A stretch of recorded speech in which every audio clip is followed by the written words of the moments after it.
जनजातीय उद्यमिता विकास के इस अभियान में आज इस लवासना के सभागार में माननीय प्रधानमंत्री के सलाहकार आदरणीय भास्कर कुलबे जी, हमारे लवासना के निदेशक आदरणीय डॉक्टर संजीव चोपड़ा जी, ट्राइफेड के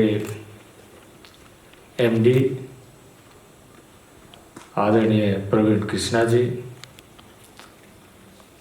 हमारे बीच में उपस्थित पद्मश्री से सम्मानित डॉक्टर रजनीकांत जी और इस सभागार में उपस्थित सभी प्रशिक्षु पदाधिकारीगण, यहाँ के फैकल्टी मेंबर्स, उपस्थित सज्जनों, दीदी एवं सज्जनों, मुझे बेहद प्रसन्नता हो रही है कि इस कार्यक्रम में आपके साथ संवाद करने का, और इसलिए मैं सबसे पहले आभार व्यक्त करना चाहता हूँ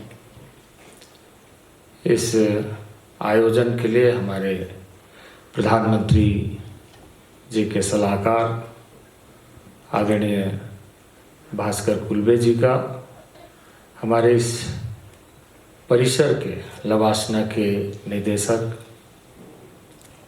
डॉक्टर संजीव चोपड़ा जी का, और जिसको कोऑर्डिनेट करते हुए बहुत अच्छे ढंग से प्रस्तुति की है हमारे प्रवीण कृष्णा जी का, कि बहुत अच्छा आयोजन यहाँ पर किया गया है, आयोजन हुआ है। और हम सबको, खास करके जो यहाँ प्रशिक्षण ले रहे हैं, वैसे सारे लोगों को, वैसे तो आप पहले से बहुत अनुभवी हैं,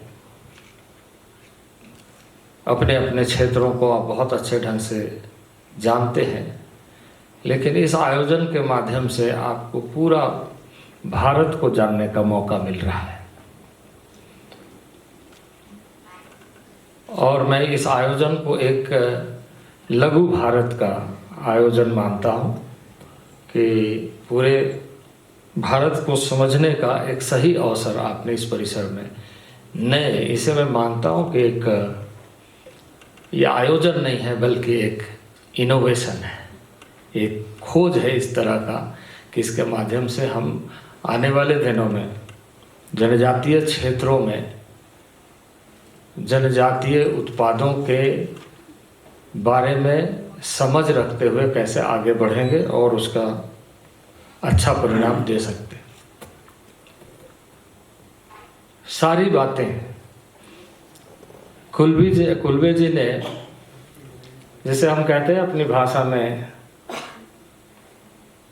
गागर में सागर को डाल दिया है, यानी सागर गागर में, इस तरीके से अपने संक्षिप्त शब्दों में सारी बातें उन्होंने कहा। प्रेजेंटेशन के माध्यम से प्रवीण कृष्णा जी ने ट्राइफेड के गतिविधियों और कार्यक्रमों के बारे में आप सबको बताया कि किस ढंग से भारत के विविध क्षेत्रों में जो हमारी संभावनाएं हैं, उन संभावनाओं को कैसे हम सामने ला सकते हैं। आज यह बहुत ही बेहतर अवसर है, ऐसा कभी अवसर मिलता है। और मैं निश्चित रूप से कहूँगा कि मैं इलेक्टेड हूँ और आप सब सिलेक्टेड हैं। ये इलेक्टेड और सिलेक्टेड के माध्यम से ही इंडियन डेमोक्रेसी का फ्लेवर कैसे दिखाई दे, ये सुनिश्चित करने के लिए ही आप सबसे ज़्यादा जिम्मेदार हैं। हम सबसे ज़्यादा जिम्मेदार हैं। इस देश का डेमोक्रेसी, इस देश का लोकतंत्र को सही ढंग से प्रस्तुत करने वाली जो क्षमता है, वो क्षमता आप है। उस क्षमता का लाभ देशवासियों को कैसे मिले, इसके लिए आप यहाँ तैयारी कर रहे हैं। और मुझे बेहद प्रसन्नता है कि आज जहाँ नए प्रशिक्षु के रूप में 2020 के बैच को, वहीं जो मिड टर्म यानी सेकेंड ट्रेनिंग प्रोग्राम जिसका होता है, वो भी यहाँ पर उपस्थित है। हमारी बहुत लोगों से इंटरेक्शन हुई, बातचीत हुई, जो यहाँ पर आए हैं। मुझे यह कहते हुए कि देखिए, हम बहुत सारी चीज़ों को करना चाहते हैं, लेकिन कभी हमें इस बात का ध्यान आता है कि वास्तविक रूप से हमें करने का लक्ष्य को निर्धारित कैसे करना चाहिए।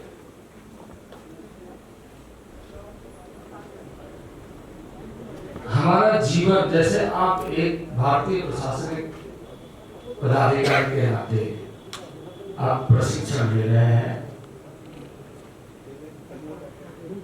आपकी आयु 20 से 24 वर्ष के अंदर होगी, जो नए होंगे 25 हो। आपको काम करने का अवसर कब तक मिलेगा, और उसको दिन में आप गिनती करिए कि आपके पास में कितने दिन हैं। एक मनुष्य के आयु को यदि हम नेशनल एवरेज के नाते देखें तो हमारे पास कितना है, और उसके अनुसार भी यदि हम देखें तब भी हमारे पास बहुत ज्यादा होगा, जिसको हम कह सकते हैं कि काम करने की क्षमता। तो 30,000 दिन से अधिक नहीं हो। रिटायरिंग एज तो उससे भी पहले का है। 30,000 दिन में हमने अपना समय कितना व्यतीत किया है और कितना अभी बचा हुआ है। हम पूरे भारत को यदि हम देखें तो हम आंकड़ों के हिसाब से कहते हैं कि लगभग 6 लाख गांव है। 5 लाख से अधिक है, अब कुछ शहर बन गए हैं इस तरीके से, लेकिन गांव का भारत जब हम कहते हैं तो 6 लाख गांव का भारत। तो अपने जीवन में हम अपना भारत का पूरा दर्शन नहीं कर सकते। ये हमारी आयु है। कभी कभी तो हमें अपने जीवन में पूरे डिस्ट्रिक्ट को ही, पूरा देश भर का जिला को ही हम नहीं देख पाते, गांव तो दूर की बात है। प्रशासनिक पदाधिकारी के नाते, भारतीय प्रशासनिक पदाधिकारी जब हम कहते हैं तो भारत को जानो।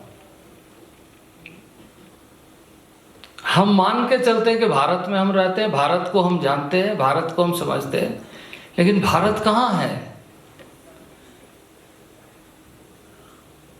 जिस तरीके से मनुष्य का शरीर अंगों में बटा हुआ है, पर एक नाम से वो परिचित होता है कि इनका नाम फलाना है, एक व्यक्ति के नाते चिन्हित होता है, पर वो अंगों में विभाजित करते समय वो अपने आप को विलीन कर लेता है। उसी तरीके से भारत गांव का देश, गांव का भारत, उसकी संभावनाओं को हम कैसे देख सकते हैं और हमारे पास कितना समय है, हमारे समय का प्रबंधन हम कैसे कर रहे हैं। आज सुबह में मैं एक ऐसे ही प्रशिक्षण ले रहे पदाधिकारी से मैंने बातचीत की। तो ये जो 2 वर्ष आपका ट्रेनिंग है, इस 2 वर्ष के ट्रेनिंग में आप क्या क्या, किन किन चीज़ों पर आपको जानकारियां दी जाती हैं, और उसमें मैंने सोचा कि एक चीज आपके ध्यान में जरूर ला दूं। बहुत सारी प्रशिक्षण आप लेते हैं और यहाँ से लेने के बाद में एक दक्ष पदाधिकारी के नाते काम करते हैं।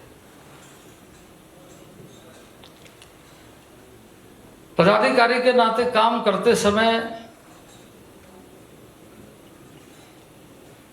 आपको बहुत सारा अनुभव आता है और उस अनुभवों के आधार पर काम करते चले जाते हैं। उस अनुभव का लाभ लोगों को मिलता है। लेकिन सबसे इंपॉर्टेंट है कि हमारा समय का प्रबंधन कैसे होता है। टास्क के आधार पर हम सिस्टम के आधार पर काम करते हैं, पर सिस्टम कन्वेयर बेल्ट की तरह चलना चाहिए कि वो सिस्टम में अपना काम कर रहा है और हम उसके हिसाब से गतिशील हैं।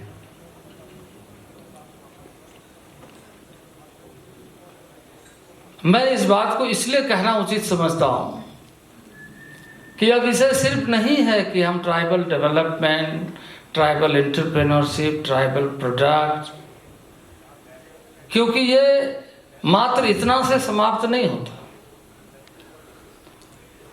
देश का सबसे महत्वपूर्ण कार्य क्षेत्र है और ये मेरा सौभाग्य है कि मैं राज्य में भी ट्राइबल अफेयर्स देखा, एज ए चीफ मिनिस्टर काम किया और अभी भारत सरकार में भी ट्राइबल अफेयर्स देख रहा हूं। देखिए, जो चीजें हमारे जीवन को सबसे ज्यादा आवश्यक लगती है या आवश्यकता है, वो सारी चीजें अगर जीवंत रूप में देखना चाहते हैं, उसकी जो जीवंतता है उसको अगर आप देखना चाहते हैं, तो ट्राइबल और ट्राइबल एरिया को समझे बगैर आप अपने जीवन को भी नहीं समझ सकते। हम अपने जीवन को नहीं समझ सकते क्योंकि हमारा जीवन सीमित है और समय की सीमा, समय की बाध्यता है।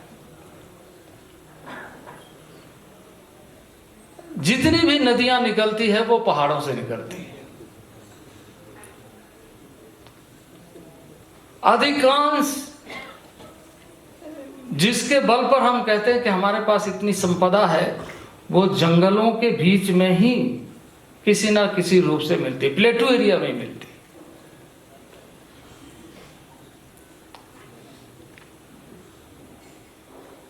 सबसे ज्यादा जो जरूरी हमारे जीवन के लिए है पर्यावरण, वो पर्यावरण हमें उन्हीं क्षेत्रों से, क्योंकि उसके बगैर, जंगल के बगैर ना ट्राइबल है और ना ट्राइबल जंगल से रिश्ता तोड़ सकता है। बाकी जब भी कोई बहुत जिसके पास साधन होता है तो वो सबसे पहले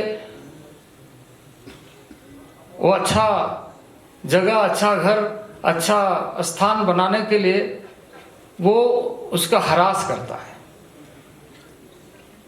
बहुत सारे जगहों में आप देखेंगे आज चिंता जरूर हो रही है पर्यावरण के बारे में,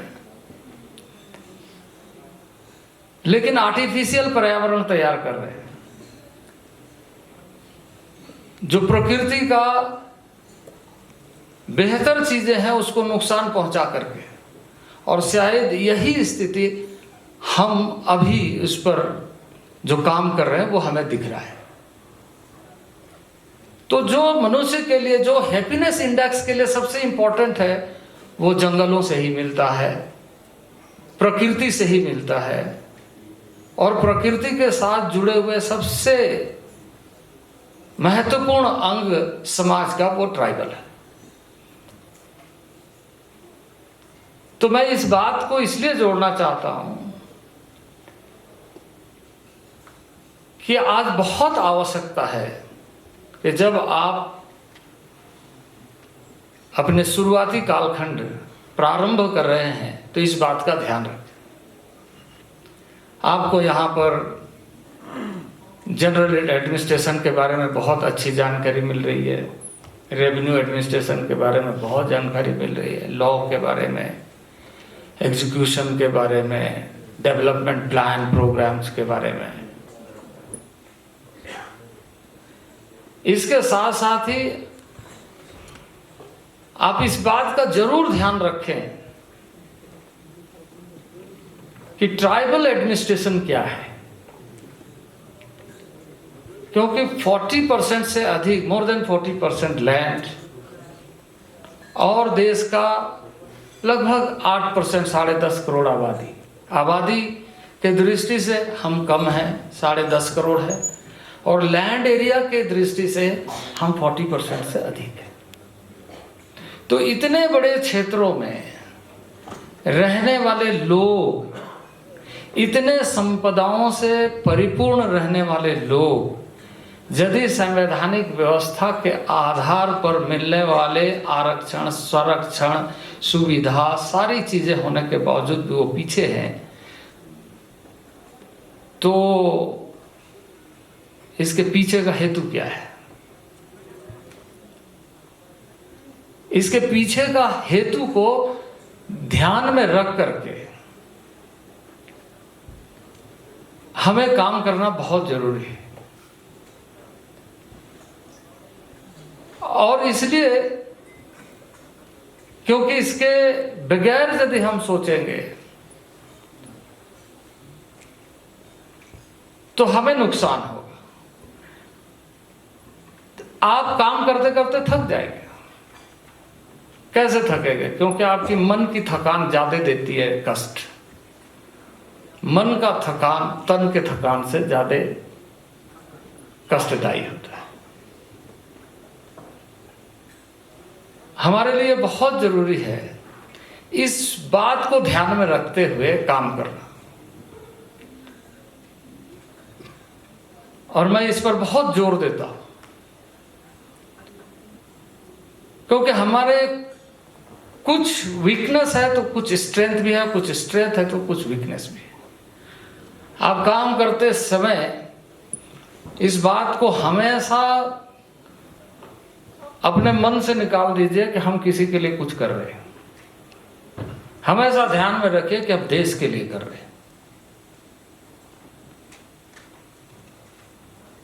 कई बार काम करते समय मुझ में भी, कई लोगों में भी